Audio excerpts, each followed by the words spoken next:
pusinky moje, řekli mi, že jsem dlouhá.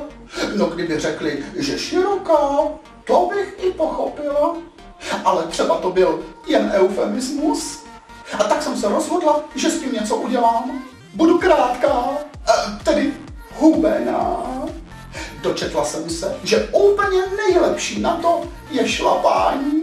Zamyslela jsem se a zjistila, že proti šlapání nic nemám. Jo, chtělo to sice nějaké počáteční investice, oblečení, nějaké doplňky, vybavení a tak. No, ale zjistila jsem, že je to značně vyčerpávající. No ono třeba, když šlapete 5 hodin v kuse.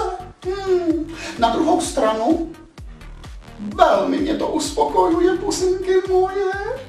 Dokonce potom lépe i spím. Takže pusťte se do toho taky. A pamatujte, když už vás chlap nechce chápat, stačí jedno, začít šlapat.